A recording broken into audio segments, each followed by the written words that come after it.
This is the mausoleum at Frogmore, close to Windsor Castle, where Queen Victoria and Prince Albert, the Prince Consort, lie buried. As a great-great-grandson, I've always had a considerable fascination for them and the influence they exerted. This film focuses perhaps rather on Prince Albert, who was responsible for some of the things we take for granted in this country today. He helped fashion the constitutional model of our monarchy. He had a hand in social reform. He was a patron of the arts, and he built some of his family's great houses.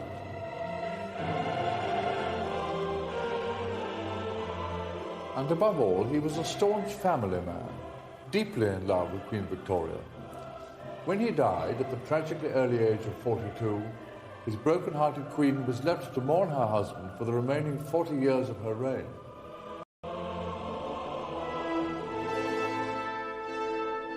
I always get a strong feeling of Queen Victoria's sense of loss from this photograph of mine, which shows Prince Albert, and in her own handwriting, Queen Victoria has written, "Beloved Papa," meaning Albert, "from poor, broken-hearted Mama." When she wrote it, the Prince Consort had already been dead for 2 months. No human power will make me swerve from what he decided and wished.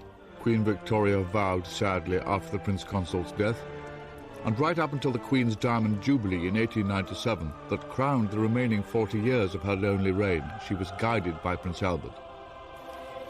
The man she had loved so passionately at the beginning of her life was now no longer at her side. But his legacy still lives on here in this country.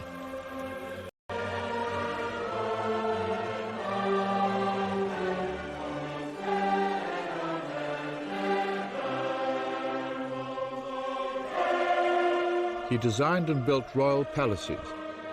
He modernized existing ones. Organizations that he headed put up great buildings.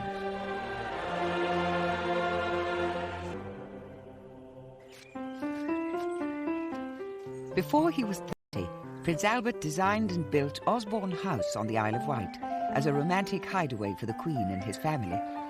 The house remains much the same as it was then, a tribute to the remarkable artistic taste of the Prince Consort. The Queen wrote in her journal, the great diary she kept for 70 years. How happy we are here, and never do I enjoy myself more than when I can be so much with my beloved Albert and follow him everywhere. We have to remember that Queen Victoria was only 18 when she became sovereign. By the time she was 40, she was raising a family of 9 children, and still her responsibilities for her country and its colonies were enormous. She'd also survived a lonely and friendless childhood. As Queen, she'd grown totally dependent on Prince Albert. Victoria wrote, "Consequently, I owe everything to dearest Papa, Albert. He was my father, my protector, my guide and advisor in all and everything. My mother, I might almost say, as well as my husband. I had a very unhappy life as a child, had no scope for my violent feelings of affection, had no brothers or sisters to live with, never had a father." Princess Victoria's childhood was spent at Kensington Palace a few years after the Battle of Waterloo. Her father had died before she was 1, and Victoria was brought up by her mother, the Duchess of Kent, and her close confidant, Sir John Conroy. They devised what came to be called the Kensington system, which was a plot to make the Duchess of Kent regent when Victoria came to the throne. Their scheme was to manipulate and coerce the young child into doing what they wanted. The young princess was kept isolated, here in these apartments, away from the royal court and even separate from other children. Princess Victoria was carefully shielded and protected. She had to sleep in the same room as her mother until the day she became queen. Not having many young friends, and no brothers or sisters of her own age, the young Princess Victoria made these dolls. There were well over 100 of them. They were all made in the likeness of adults, and they became, in a way, a substitute for childhood friends. In short, the princess's upbringing was hardly the right kind of training for a monarch, and it says something of the strength of character shown by the future Queen, that she survived her time in Kensington Palace at all.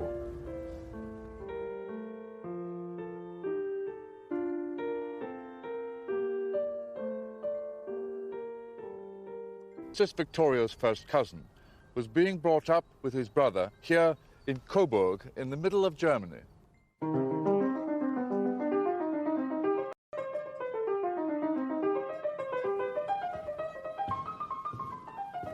The boys were raised here in Schloss Rosenau.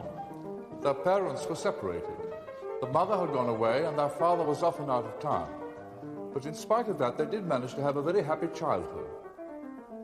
It was Prince Albert's uncle, Leopold, later King of the Belgians and brother of the Duchess of Kent in London, who had decided early on that there'd be an arranged marriage between the two cousins, Victoria and Albert. Now, for the relatively minor house of Saxe-Coburg here in Germany, to be linked by marriage to the English sovereign represented a considerable increase in status. But what young Prince Albert lacked in wealth, he made up for in hard work and artistic and intellectual ability. Albert and his brother Ernest were not only composers and pianists, but they were also considerable draftsmen. All these by Albert. And the interesting thing is, I think this one here was done when he was only 7.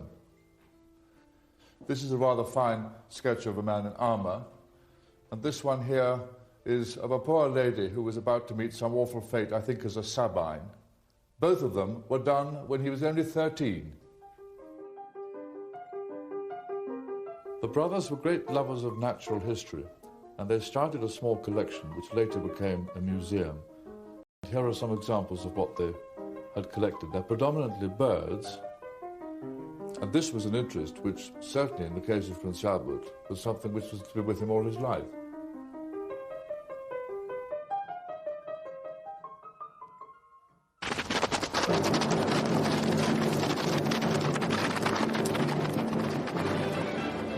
Dawn on the morning of June the 20th, 1837, at Kensington Palace. The Lord Chamberlain of England and the Archbishop of Canterbury had ridden through the night from Windsor Castle.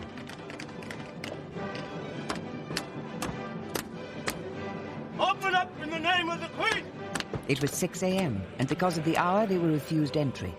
Only when they demanded to see the Queen were they let in. Princess Victoria was woken and informed in this room that her uncle, King William IV, had died during the night. Dressed still in her nightclothes, the 18-year-old now found herself queen. Victoria had a remarkable first day as sovereign here in Kensington Palace. She began by captivating all those attending her first Privy Council meeting here in this room. Melbourne, the Prime Minister, Lord John Russell, Lord Palmerston, the great Duke of Wellington, and Sir Robert Peel. That year, the Queen also removed herself from the clutches of her mother and abolished the Kensington system. In the evening, one word proclaiming her new independence appeared prominently 5 times in her diary. Alone. Quite alone. Of course quite alone. And at 9 came Lord Melbourne, whom I saw in my room. And of course, quite alone. But the young Queen was not alone. The court she presided over was highly political. Lord Melbourne was not only Prime Minister and leader of the Whig Party, he also acted as the Queen's principal advisor. Dining and riding with Lord Melbourne most days, the teenage Queen became first dependent on his advice and then quite infatuated with the worldly 58-year-old Prime Minister. The young Queen was readily influenced by Lord Melbourne. He distrusted change and hid from her the truth about social conditions in Britain. He believed children should be put to work in factories rather than starve.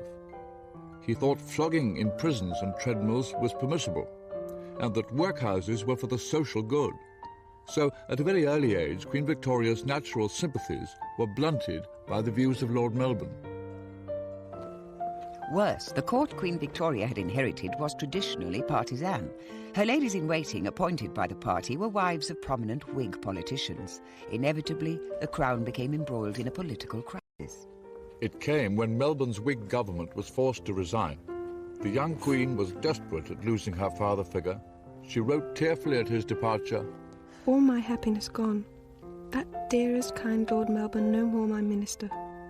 I sobbed and cried much. And the next day at Lord Melbourne's final audience, I sobbed much and kept holding his hand for some time fast in one of mine. I felt that in doing so he could not leave me.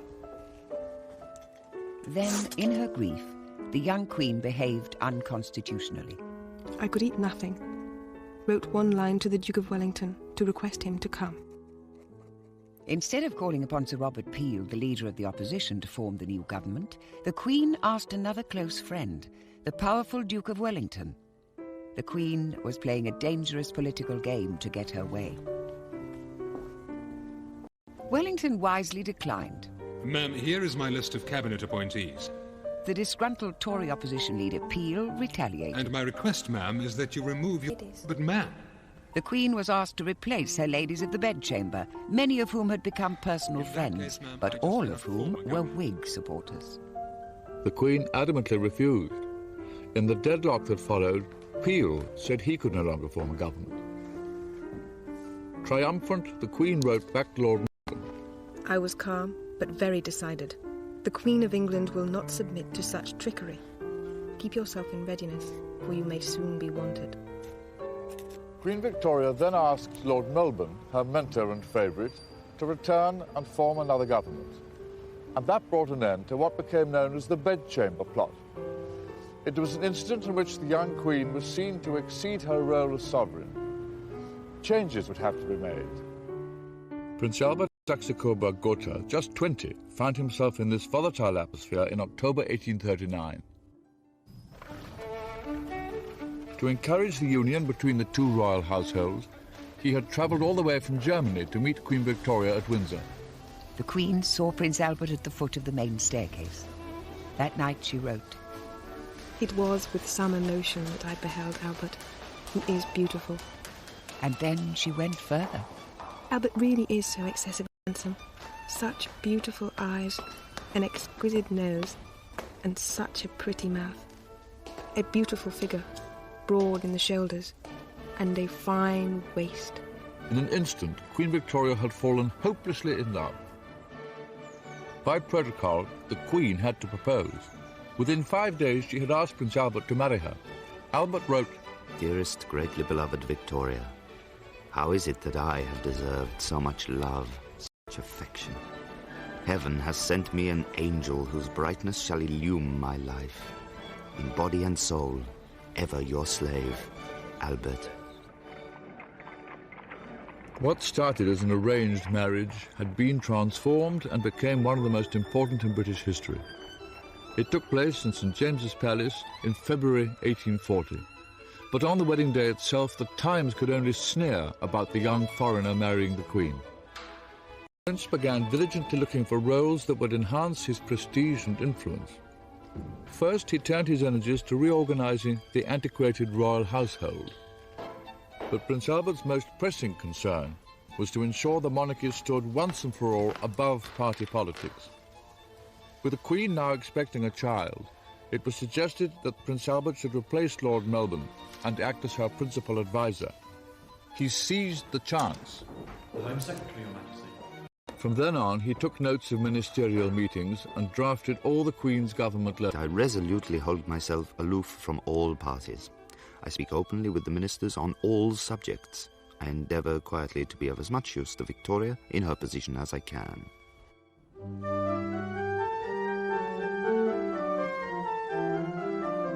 Sir Robert Peel was aware of Prince Albert's artistic talents and invited him to chair the Royal Commission to select pictures for the newly built Palace of Westminster. Albert was just 22. He had found a role at last as an energetic facilitator of great projects. At precisely this moment, a new form of picture, symbolic of the new technologies sweeping the country, appeared. Prince Albert was among the first to embrace the medium of photography. Prince Albert at 23, one of the first photographic portraits ever taken in Britain.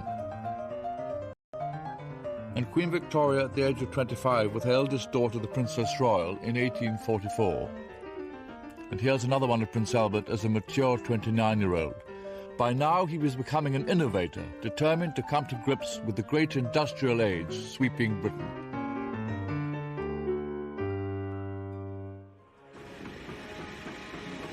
Britain and the rest of Europe were going through a dramatic change. The Industrial Revolution was producing great factories and railways. But alongside that came another kind of revolution, social unrest. As people's earnings and rights increased, so did their aspirations. But living conditions in the centres of work did not keep pace. Prince Albert, rather than the Queen, was aware that the times were dangerous. As royal houses on the continent began to buckle and fall under popular revolution, the Prince's diary for 1848 reflected his growing concerns. 7th of March. The property of the French royal family is sequestered at Paris. 10th of March. Riots in Munich. 17th of March. Great riots among the peasantry in Swabia. 18th of March. News of revolution in Berlin. 4th of April. Disquieting views from Ireland. 11th of April. Increase in anarchy in Germany. 18th of April. A long conversation with Lord Shaftesbury as to what can be done for working classes. The view of the great social reformer Lord Shaftesbury was that Prince Albert should use his increasing power and prestige to put himself at the head of all social movements in art and science, and especially of those movements as they bear upon the poor, and thus show the interest felt by royalty in the happiness of the kingdom. Lord Shaftesbury suggested that Prince Albert view a new type of housing that was being built in London for workers. The halls fit neither for man nor beast. Shaftesbury then asked him to chair a meeting of the Society for Improving the Condition of the Labouring Classes, a new organisation building experimental mass housing. I have just come from the model lodging house, the opening of which we celebrate this day. And I feel convinced that its existence will, by degrees, cause a complete change in the domestic comforts of the labouring classes. It will show to those who possess capital to invest that they may do so with great profit and advantage to themselves, at the same time dispensing those comforts to the poorer brethren. Prince Albert decided to put the royal family to work. Against a background of demonstrations by the Chartist movement, the milder reflection here of the republicanism sweeping Europe, the royal family was seen increasingly among their subjects. The prince himself took a number of roles as president of charitable and educational organizations, opening new hospitals and libraries. He tried to convey his genuine social concerns to the Queen. In April 1848, the Chartist movement expected to march on Parliament with 500,000 men, but only 23,000 turned up. Prince Albert wrote, "We had our revolution yesterday, and it went up in smoke. The law was victorious. I hope this makes a good impression on the continent." Despite events elsewhere, the Crown, it seemed, had never been more popular, and to give the Queen and her family more security and privacy, Prince Albert had built Osborne House, a country retreat on the Isle of Wight. Dispensing with architects and working with expert builders like Thomas Cubitt, Prince Albert found time to design and supervise the building of Osborne House himself. Its conception tells us much about the prince's ideas for fusing art with modern technology. This is the drawing room used by the Queen and her family after dinner. The Prince Consort had designed it in an L shape so that the Queen and her guests could sit here, undisturbed by the gentlemen playing billiards in the other part of the room. Queen Victoria actually played billiards herself here sometimes in the afternoons. Osborne was above all a family home, and by 1857 all 9 children of the royal couple had slept in this nursery.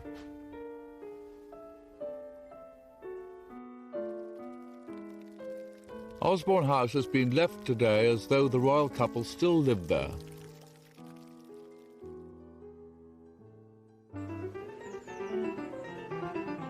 Prince Albert laid out the park, planted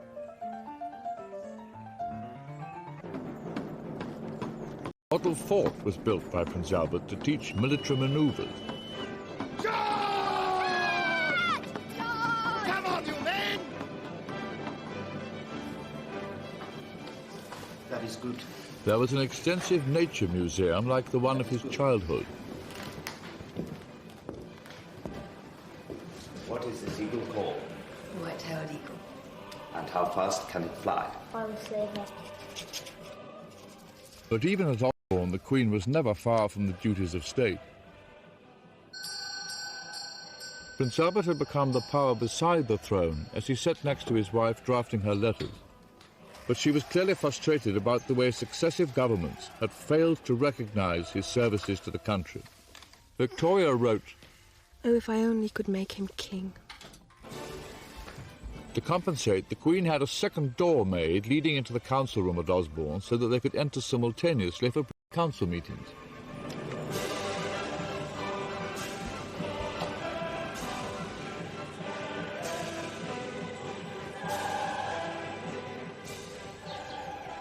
Then came possibly Prince Albert's finest achievement. He became the guiding force behind a festival of art, science and engineering that would capture the spirit of the Victorian age. He had once admired the great conservatory at Chatsworth House in Derbyshire, and when its architect presented him with a daring plan to house the exhibition in a palace of glass, the prince approved. This is the first sketch for the great exhibition. It's a doodle on blotting paper by Joseph Paxton, the designer of the Chatsworth Conservatory. At the start, the great project hit difficulties, many of the objections coming from establishment enemies of the foreign prince. The Royal Commission that the Prince chaired had two aims. It recognised the worldwide supremacy of British industry, but believed it could be further improved by exposing it to superior design from abroad. So by making the exhibition international, the Commission created a showpiece for free trade. This was strongly opposed by protectionists within the government. It was a question of whether this exhibition should be exclusively limited to British industry. Particular advantage to British industry might be derived from placing it in fair competition with that of other nations. Then there was a problem of finance. The government declined to contribute, so the cost of £108,000 was raised by public subscription.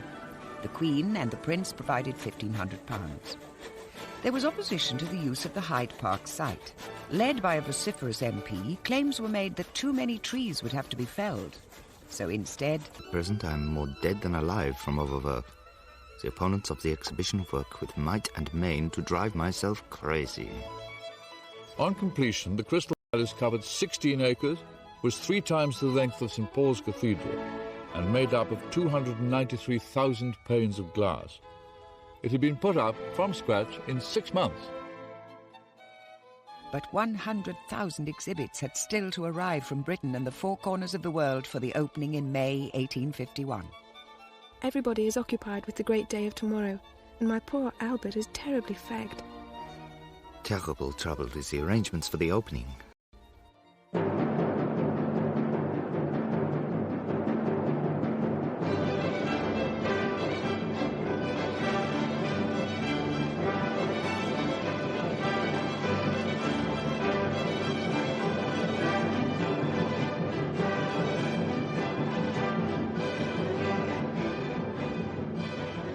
This day is one of the greatest and most glorious days of our lives, with which, to my pride and joy, dearly beloved Albert is forever associated.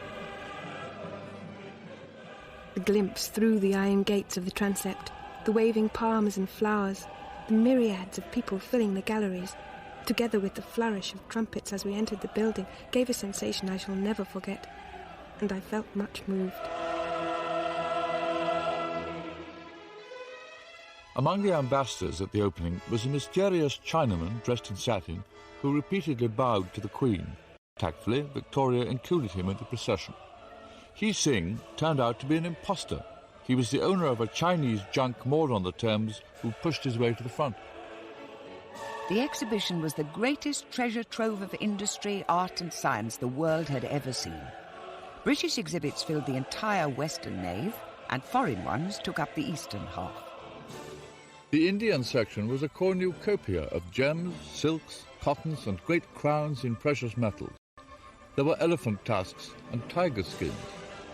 The most popular exhibit was in the French section, a fountain of eau de cologne that ran continuously. Then there was the latest engine by James Watt, possessing the collective power of 700 horses.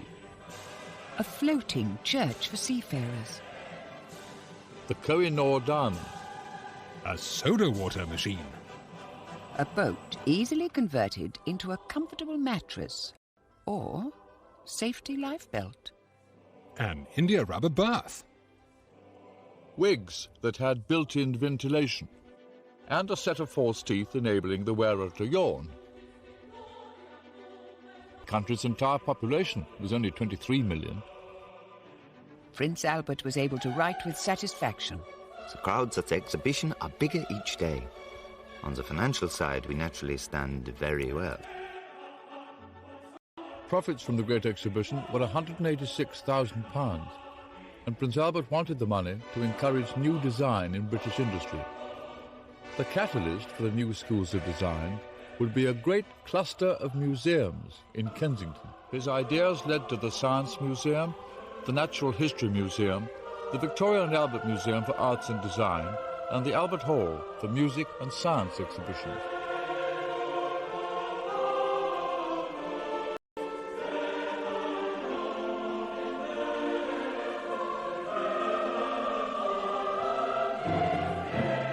Although they weren't completed in his lifetime, the museums remain Prince Albert's greatest legacy to this country.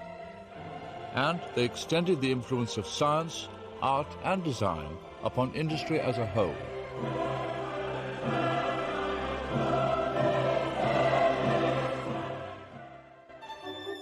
An event in February 1849 confirmed once again the Queen's need for more privacy and security. One of her sketchbooks was stolen from Windsor Castle and the contents published in a popular newspaper. The Times thundered, Let the Queen of Great Britain be able to sit down to her piano or sketchbook with the same security against intrusion as any other lady in the land. At around this time, the royal couple acquired the Balmoral estate in Scotland. Its remote location was deliberately chosen to shield the Queen from repeated intrusion by the London press and to ease the prince's increasing exhaustion. Instead, of course, Prince Albert demolished the old castle and in 3 years designed and put up a new one, the Balmoral of today. He wrote, The new house is up 1 story, and with its dressed granite, promises to present a noble appearance. The work is terribly hard. The Queen wrote, Every year my heart becomes more fixed in this dear paradise, now that all has become my dear Albert's own creation, own work, own building, own laying out, as at Osborne. Balmoral was the couple's favourite place of escape. They revelled in the healthy climate and scaled the great surrounding hills. Highland life really captured their imagination, and they became a little bit more Scottish on every visit. Just as Prince Albert had helped introduce the German Christmas to Windsor, so at Balmoral the royal couple lived out the romantic Scottish image of tartans, kilts, along with Carl Haag.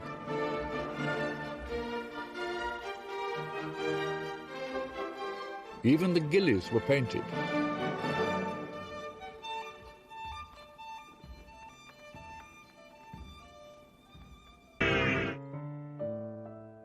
Balmoral was always in form, and it was here that Queen Victoria appears to have made up for the childhood she'd missed.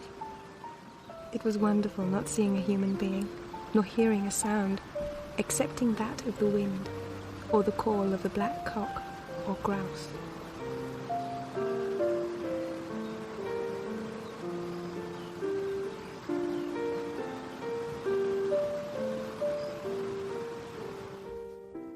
One of Queen Victoria's favourite houses, and certainly the most modest, was here at Otnadusach, on the shores of Loch Mick, about 7 miles from the castle.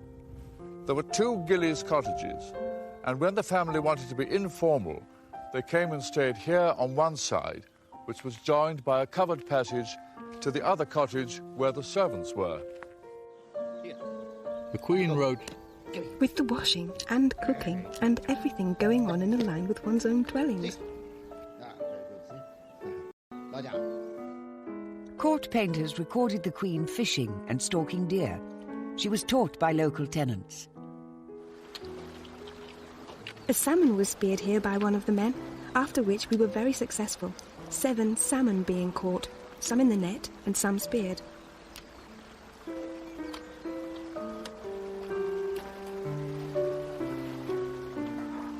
The scene at this beautiful spot was exciting and picturesque in the extreme.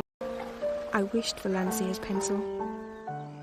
Idyllic Landseer paintings captured life at Balmoral for the royal couple, and the normally restrained Prince Albert became more lyrical in his writing.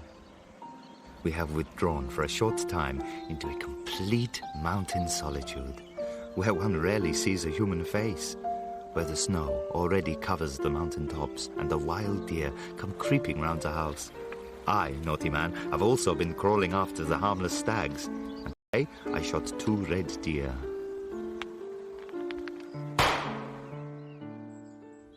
Suddenly, while he was at the height of his powers, Prince Albert found himself in a very vulnerable position. In 1853, public opinion swung violently against him over an issue of patriotism. It became known that the prince had advised the Queen against sending a British force to the Crimea to stop Russian expansion in the eastern Mediterranean. It is too much that one man, and he not an Englishman by birth, should be administrations. Nevertheless, the controversy soon died down once the royal couple bowed to popular will and supported the expedition against Russia. Initially, the Crimean campaign was a disaster for the British Army. The men soon became bogged down in trench warfare around the landing port of Balaclava, and they weren't dressed or equipped for fighting on Russian soil. There were no proper field hospitals, and the dead were buried in rows by the ships in port.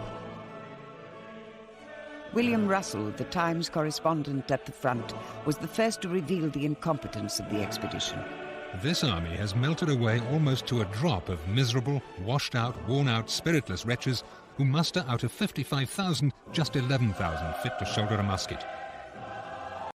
It is with feelings of surprise and anger that the public will learn that no sufficient medical preparations have been made for the proper care of the wounded. It's interesting to note that my old regiment, the 11th Hussars, which had escorted Prince Albert from Dover to London when he came to marry Queen Victoria, found itself 14 years later leading the charge of the Light Brigade. That charge effectively ended the Battle of Balaclava. Out of 110 officers and men who galloped into the Russian line, less than a quarter returned. The army was in a mess. The Queen, concerned about morale, regularly visited those wounded who were fit enough to be evacuated. Meanwhile, the Prince was approached by certain senior officers and asked to reorganize the whole structure of the army. I hazard the opinion that our army, as at present organized, can hardly be called an army at all, but a mere aggregate of battalions of infantry, with some regiments of cavalry and an artillery regiment. Prince Albert's intervention turned out to be crucial. The army wasn't organized for grand foreign expeditions, so he devised a system of supply bases leading all the way to the battlefields of the Crimea. They had to start in the south of England, so first he looked for open land that was close to railways and embarkation ports and could be used for manoeuvres, and the base at Aldershot came into being. Prince Albert advocated the setting up of hospitals at the main supply port of Balaclava and close to the front. And here you can see Balaclava with the hospital here on top of the hill. Finally, Prince Albert ordered a railway to be built at full speed from the Allied base at Balaclava to the Russian stronghold at Sevastopol. It was to supply the besieging British, French and Turkish troops. And here you can see the strongly defended fort in Sevastopol. The railway was effective in getting ammunition to the front. These are some of the remains of the Russian defences around Sevastopol after the British and French artillery had smashed their way through. When the Queen took the salute at a victory parade in London of men who charged the Russian defences at Sevastopol, the prestige of the crown couldn't have been higher. But Prince Albert's 15 years of hard work came at a price. His health was deteriorating. Photographic portraits show the 40-year-old prince aging prematurely. His hair is receding, his waist thickening. His loving wife already regarded him as unofficial sovereign, and when the Whig government of 1857 found yet another reason for not giving him the status of prince consort, Queen Victoria, out of frustration, awarded him the title herself.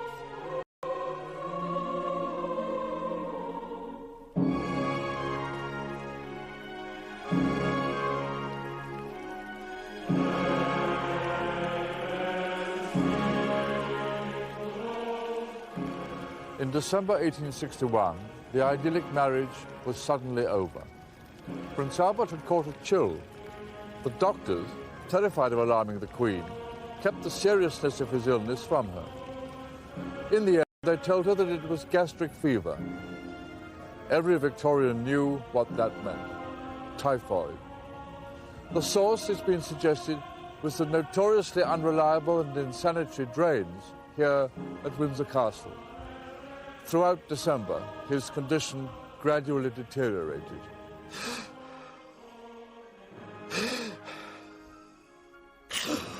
On the night of the 14th, the Queen heard tortured breathing coming from the blue room where Prince Albert lay. She rushed to his side and whispered in German, Es ist das kleine Frauchen. "It is your little wife. Kiss me." 2 or 3 long but perfectly gentle breaths were drawn, the hand clasping mine, and it turns me sick to write it. All was over. I kissed his dear heavenly forehead and called out in a bitter and agonizing cry,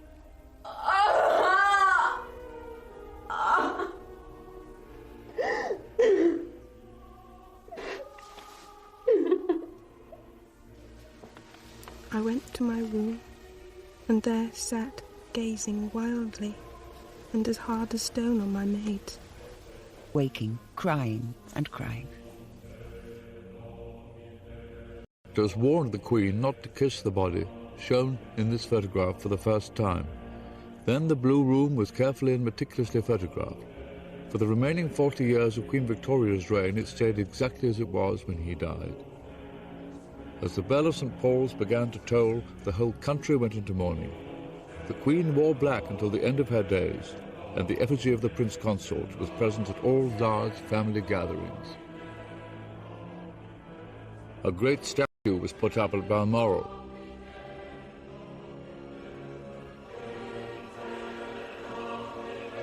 As well as a cairn on one of the surrounding hills.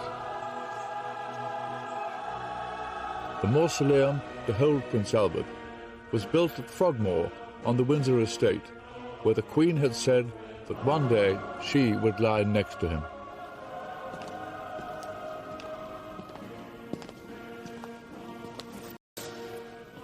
After the Prince Consort died, Queen Victoria cried in her anguish, "There is no one left to call me Victoria now."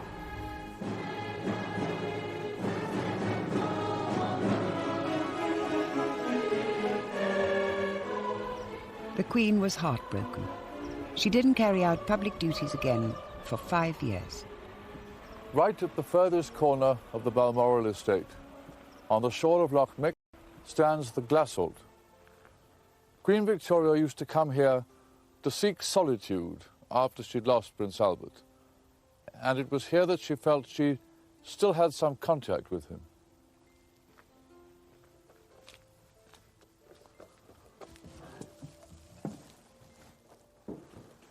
The house has hardly changed at all since the Queen lived and grieved here for the prince who'd done so much to change her life and the life of this country.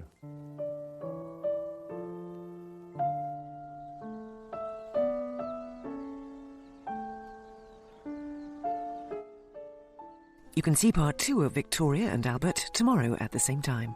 On UK History in a few minutes, The Face of Tutankhamun.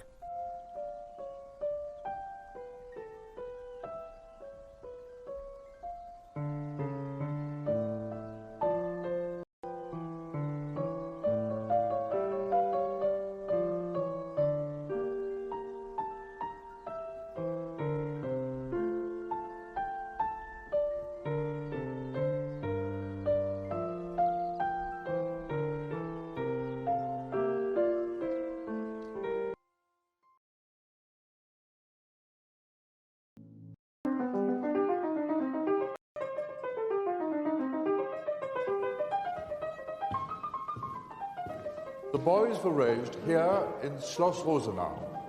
Their parents were separated. The mother had gone away and their father was often out of town. But in spite of that, they did manage to have a very happy childhood. It was Prince Albert's uncle, Leopold, later King of the Belgians and brother of the Duchess of Kent in London, who had decided early on that there'd be an arranged marriage between the two cousins, Victoria and Albert. Now, for the relatively minor house of Saxe-Coburg here in Germany, to be linked by marriage to the English sovereign represented a considerable increase in status. But what young Prince Albert lacked in wealth, he made up for in hard work and artistic and intellectual ability. Albert and his brother Ernest were not only composers and pianists, but they were also considerable draftsmen. All these by Albert. And the interesting thing is, I think this one here was done when he was only 7.